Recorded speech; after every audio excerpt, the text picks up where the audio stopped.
All right. Hey guys, I'm doing a quick video. I want to get a little bit meta, but we're going to talk a little bit about Bridge, and I'm going to react to a video that I saw in my feed. And I thought, considering the players involved, that it would be really interesting. All right. So we're going to be talking about Bridge, which I will go into a little bit after I've done my reaction.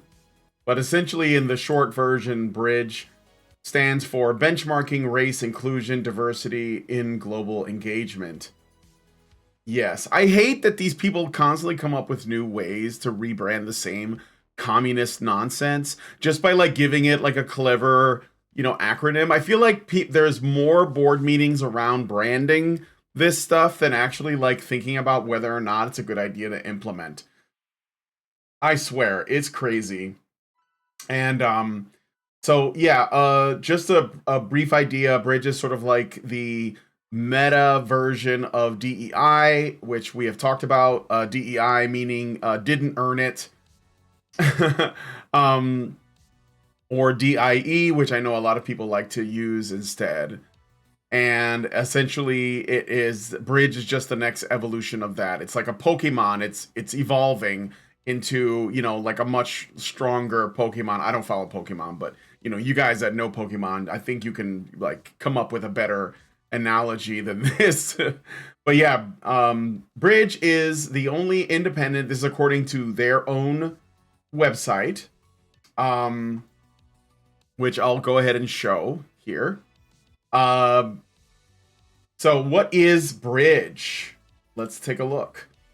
Bridge stands for Benchmarking Race Inclusion and Diversity in Global Engagement. Bridge is an institutional survey that explores diversity, equity, inclusion, and accessibility metrics, structures, and practices at the organizational level across U.S. registered organizations in the international development and humanitarian sector. Bridge has become a social movement of organizations dedicated to using evidence to advance DEI goals within their organizations and at the sectoral level.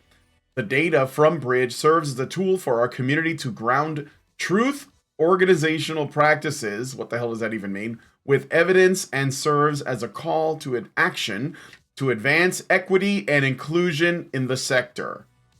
So it's communist nonsense. And one of the things I wanted to do, because I thought it'd be kind of fun. Okay, so we know this stuff is cancer. We know we have to fight against it. And the best thing is the tools we need to fight against it are not hard to use. We all have access to it. It's just like vote with your dollars, tell the truth, and don't let people gaslight you into thinking that this is not important, because these people are not just affecting our culture. They are trying to manufacture consent to all kinds of authoritarian overreach in every corner of our life. So it doesn't matter if you don't play video games, or if you don't read comic books, or you don't watch TV, or you don't listen to music, or you don't go to the movies, or whatever it is. If you do anything in the world, go to a supermarket, go to a doctor, go to church, whatever it is, you are going to be impacted by this if you are not aware of it. You have to be vigilant. But that's the hardest part, and it's not really that bad. Make people aware of it. Make sure people know that like this is something that they're pushing on us. Don't let people dismiss it out hand, because a lot of people do. I think that a lot of it has to do with their overinvestment in their own ego surrounding this thing, their inability to say, you know what, I supported the wrong thing with whatever, liberalism or whatever it was. I was too asleep on this. I didn't stand up, and we just got to do that, and it's not hard. So I want to bring about my fellow cartoon avatars for a response. This is Rev Says Desu, I think, is the name of this person on the YouTubes, on the internets, and they have some words to say. And I just want to say that pretty cute, but I think that Vivian is cuter. But anyway, let's play.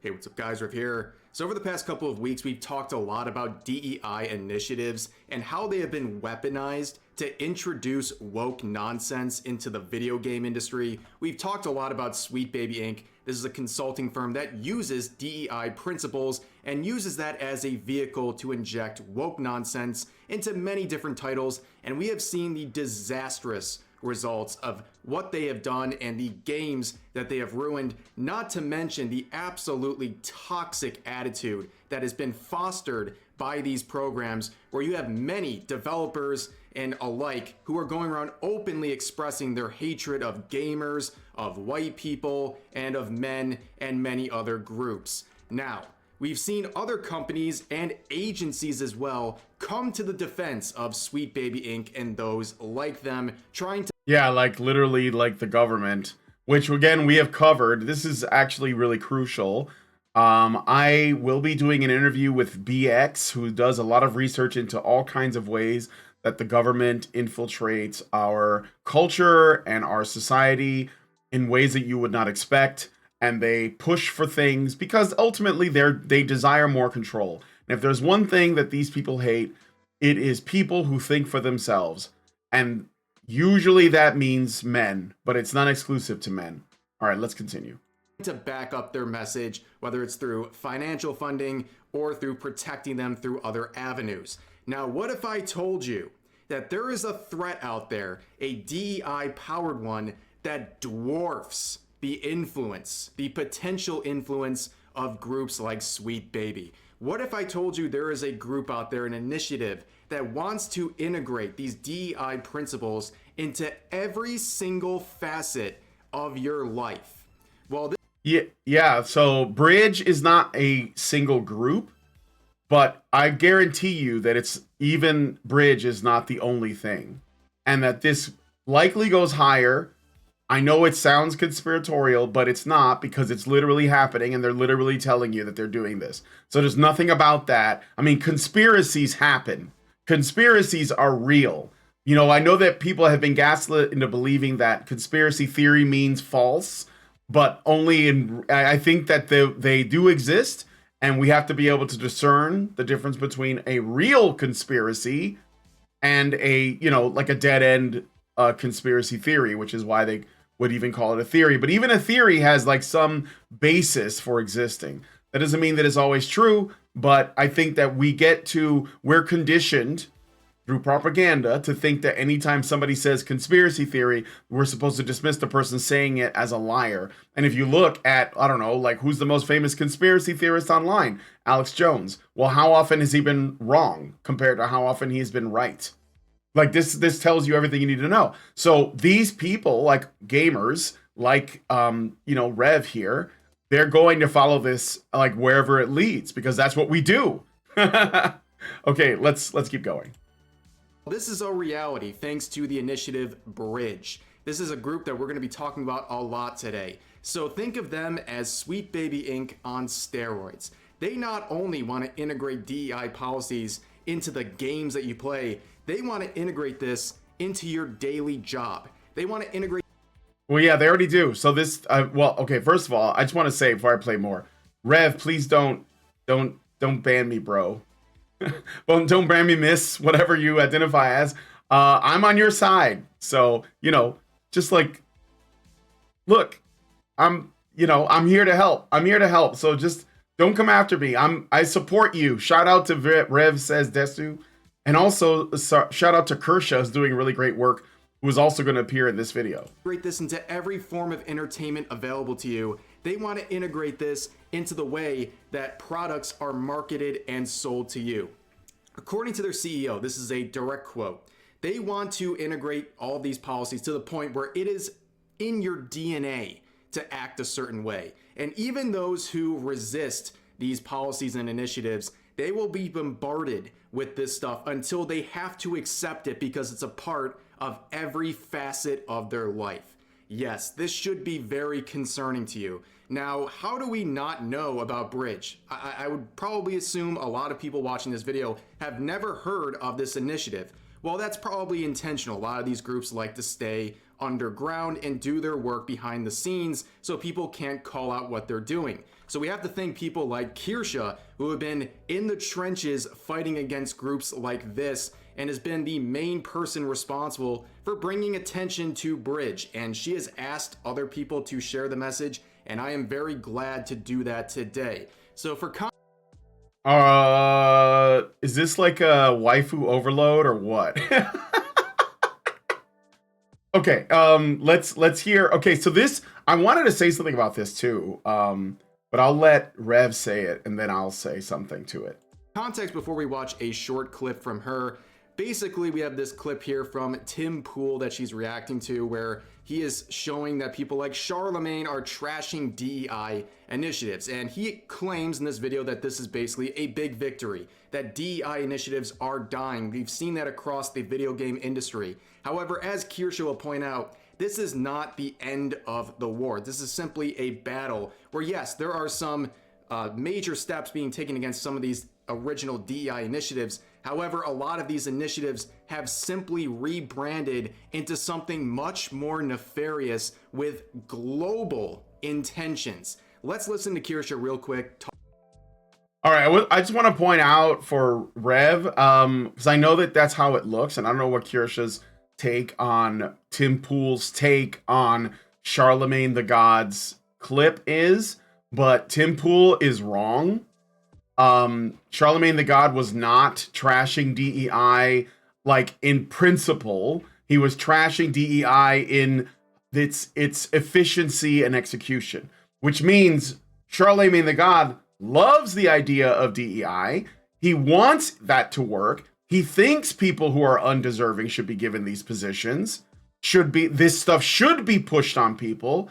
He just doesn't like the way it went about being done. So that is not a refutation of DEI on principle. And this is like the really important thing that people have to understand. This has to be refuted on principle. So that means you have to reject, like, you can't be one of these people that's going on like Twitter or YouTube or whatever, and they start their sentences with, I'm not a racist, or I love diversity, or I don't care if women are in gaming, or whatever.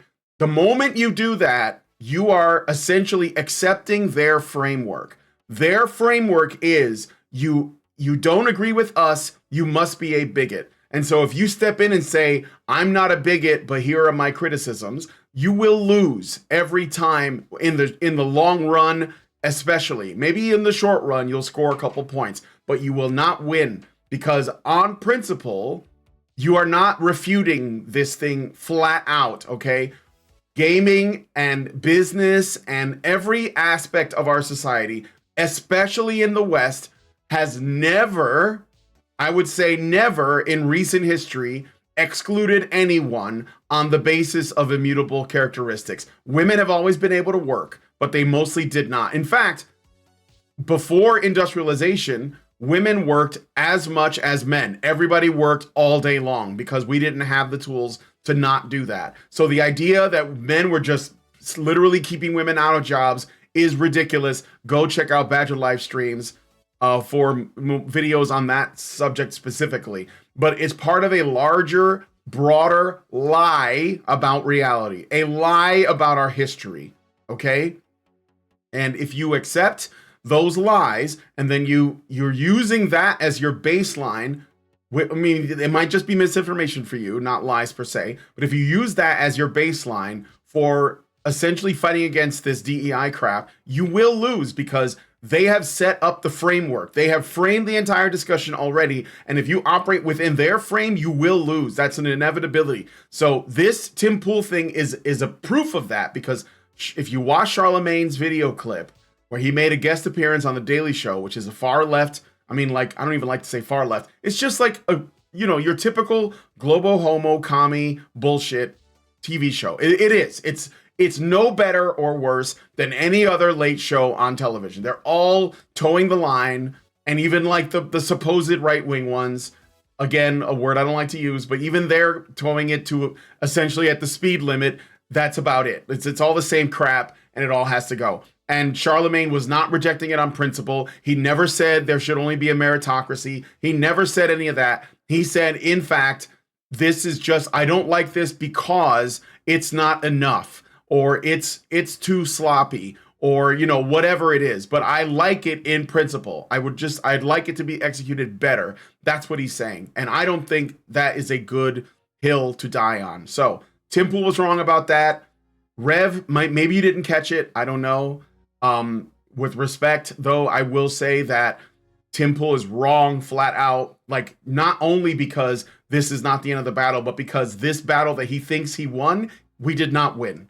Like, in fact, this is how Gamergate lost before, in terms of like what it did not accomplish, because too many people were willing to operate within the framework that the left made, and now the left has gone absolutely insane, and people are still trying to operate within their framework to win, and that will not be a success.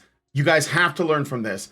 And I will say that I do think that more people are becoming more based as time goes on, but I hope that they, like, you gotta maintain frame, as it were. All right, let's listen to more, Rev. Talk about the depths of which groups like Bridge hope to go. The website I have in front of me now is the initial Bridge 1.0 initiative. Bridge was set up as a DEI monitoring system.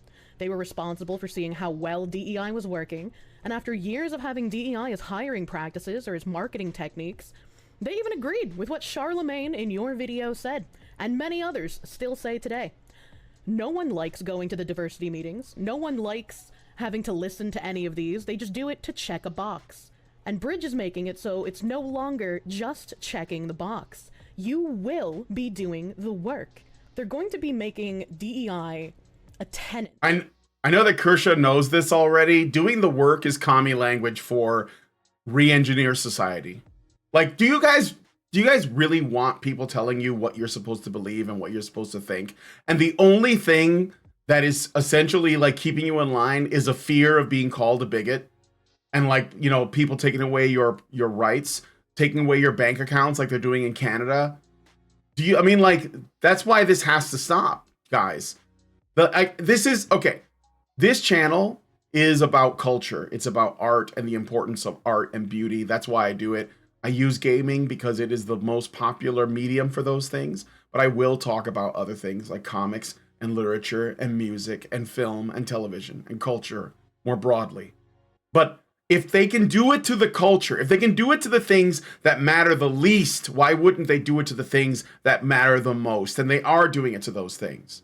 So, I don't know if, again, Kirsha might know that what Bridge is saying when they agree with Charlemagne's assessment about DEI, that they in fact are not against it on principle, that they are in fact really, really for it. And they're just like, well, I guess what we need to do is essentially just force it on everybody, either through brainwashing, through education, which we've been doing for like ever since the freaking, commies came over here. Or we're going to just make it illegal to disagree.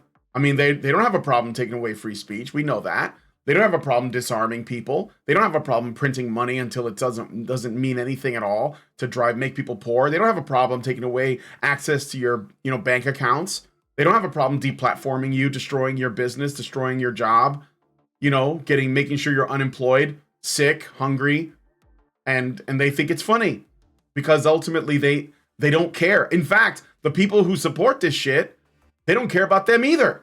Like, they're probably going to be the first ones against the wall. A part of the job for every employee. Are you a programmer? Are you a 3D designer? Are you a cashier? Are you some sort of shelf stocking worker? This is going to be part of your job as well. Unfortunately, they want to make it the fabric of the company. And they want to even change consumer opinion. But they won't change my opinion, Kirsha. It doesn't matter if they actually change the way you specifically as an individual think. You will have no escape. You will have no entertainment that isn't touched by DEI. You will have no company with which to buy your products from that isn't touched by DEI. And it doesn't matter if they don't actually change your mind if you cannot escape it and you cannot give alternative people money. Bridge 2.0 is the operationalization of DEI to be part of product framework, company DNA, and consumer transformation. Obviously, that's some pretty concerning stuff and far-reaching stuff as well, but to understand Bridge, let's understand some of the major players behind them. So we're going to begin with social impact. You can see this is another DEI powered initiative here, and you can see from their official Twitter account they have barely any followers, and that is very common with all of these initiatives, okay? They always have a very, very small social media presence because they don't want you to know about them. They basically check the boxes here and have their social media account, their handle, just so they can have it, and they don't really engage with anything publicly. They do a lot of this stuff behind the scenes as they work with various companies and agencies. Yeah, because they know that what they're doing is evil. So they can't let anyone else know they're doing it. That's the truth. Now you go to their website, you can see they're a consulting firm, but on a global scale. Again, think Sweet Baby on a global scale. Now you can see some of their clients, some pretty concerning names, like the United States Department of States, or the I think you mean the U.S., the United States, the State Department, and also the USDA, which is the food people, right? Department of Agriculture, and MasterCard. So these are not small companies, but it's not surprising. Again, they're all global entities. This is globalism. This is what Alex Jones warned us about.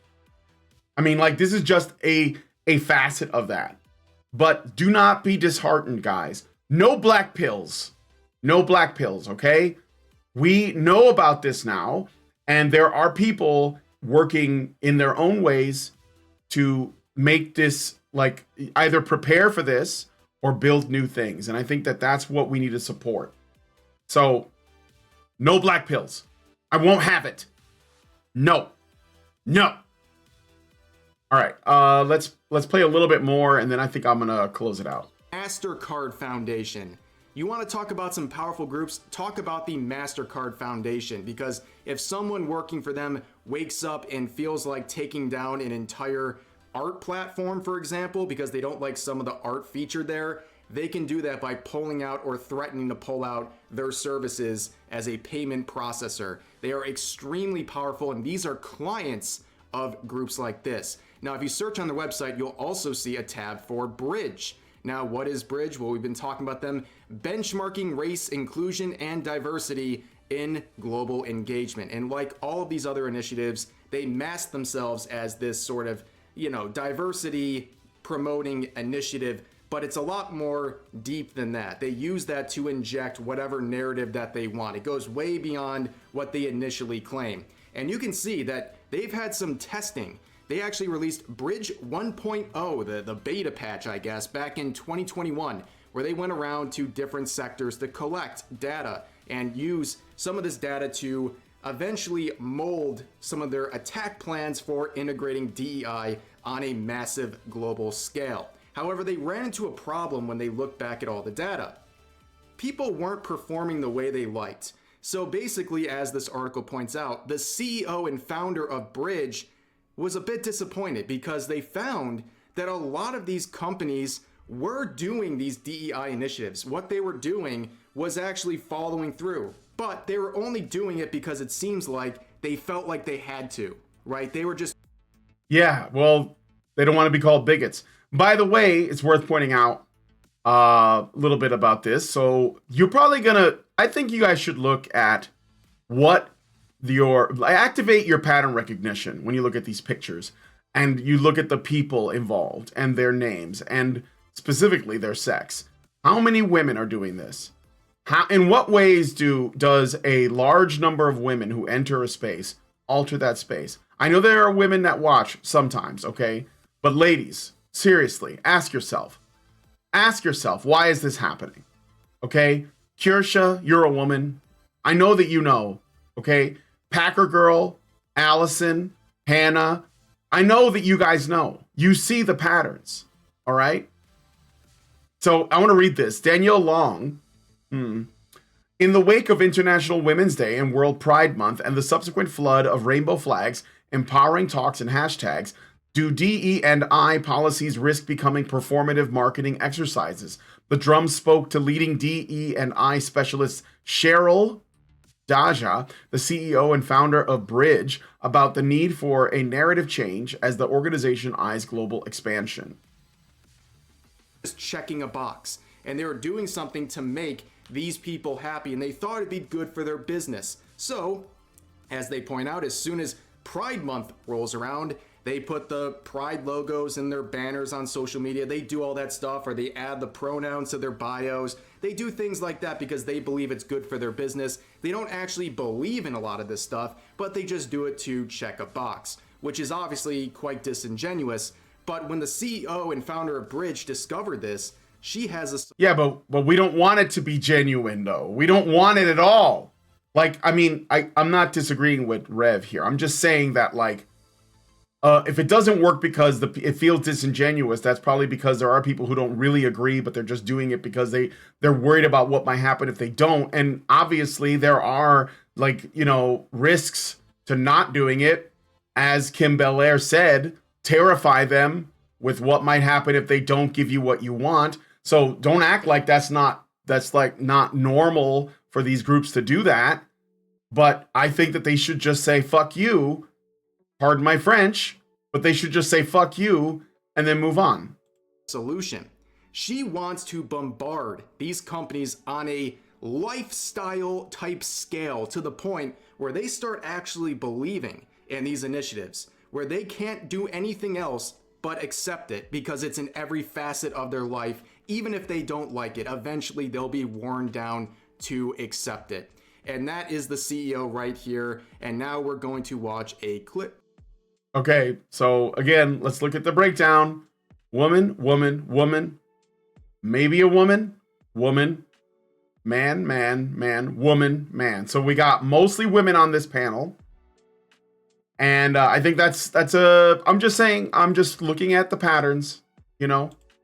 A quick clip of some of her attitudes towards DEI and how far she wants this to go on an industry and a lifestyle scale. That Bridge is an acronym for belonging, representation, inclusion, diversity. The G is the gap in all of those things, and then the E is equity.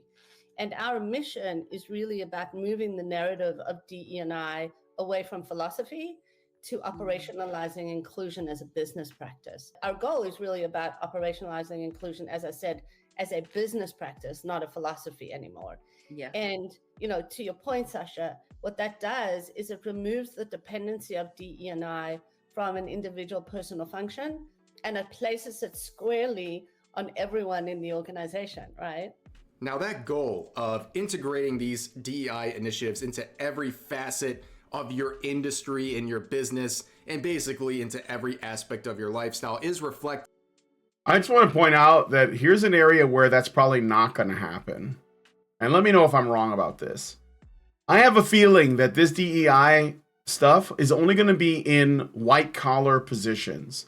People who are like laying down, roads and like building infrastructure and maintaining the power grid and, cleaning out our sanitation system, picking up the garbage, fighting in our wars, right?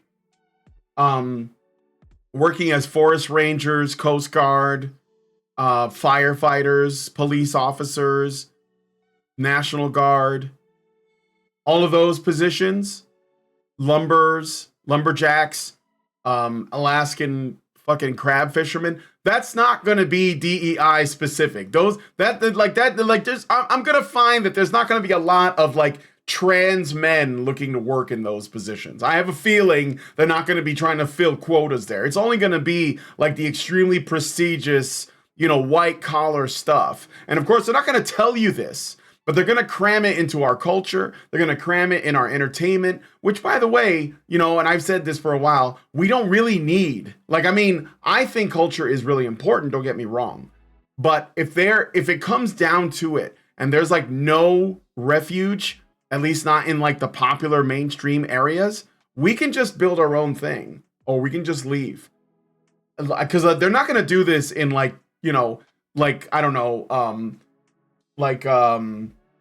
I said, somebody who has to control the population of bears. Like, they're not going to be sending women out there and like trans women out there to do that. Or if they do, there's going to be a lot of fatalities. So I'm just saying, like, this whole thing is kind of bullshit anyway. And only people who live in such a comfortable environment, in such a comfortable time, in the most prosperous and safe and secure and an abundant time in all of human history could there be people like that woman willing to sabotage it all for this bullshit so she can feel good about herself.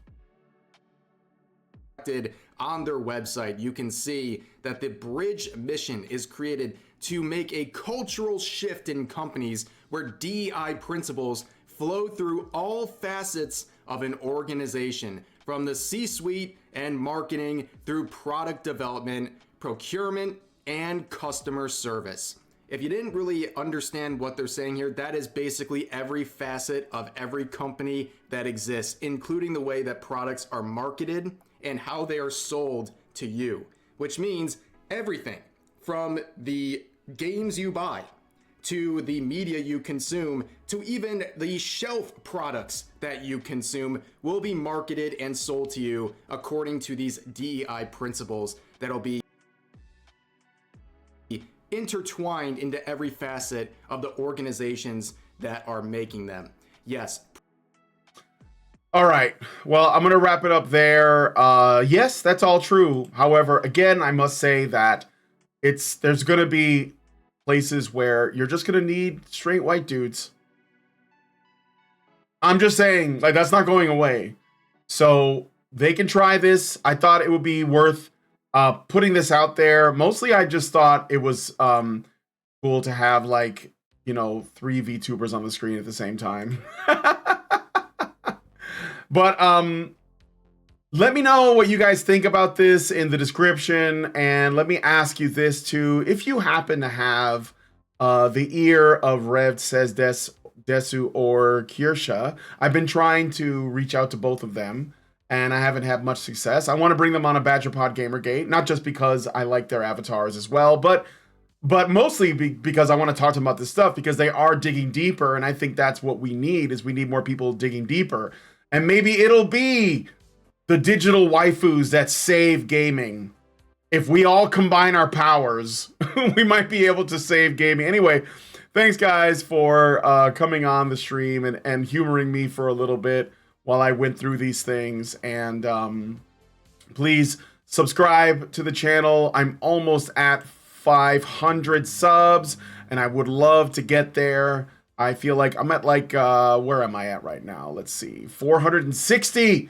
So I'm only 400 away, and if I get to 500, I will make a Discord server, and all of the digital waifus will come be drawn to me like the eye of Sauron. I will draw all digital waifus towards me, and we will make content together. It'll be great. So anyway, please like, share, subscribe, and comment, and I will see you all in the next one. Long live Vivian.